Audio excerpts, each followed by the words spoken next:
আসসালামু আলাইকুম রহমতুল্লাহ। প্রিয় বন্ধু, আপনাকেই বলছি, আপনি একজন রোজাদার ব্যক্তি যদি হয়ে থাকেন, এই ভিডিওটি আপনার জন্য ইনশাআল্লাহ। একজন রোজাদারের জন্য 3টি কাজ মুস্তাহাব। 1 নম্বর কাজ হলো সাহরি খাওয়া।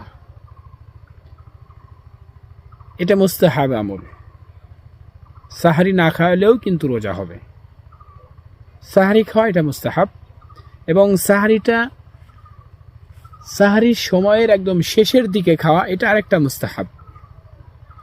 3 নম্বর মুস্তাহাব হলো মেঘলা দিন ব্যতীত অন্যান্য দিনে ইফতারি একদম টাইম মতো করা, এটা মুস্তাহাব।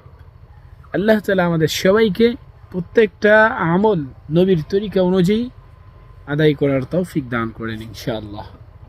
আমিন আমিন। ওমা তৌফিক ইল্লা বিল্লাহ।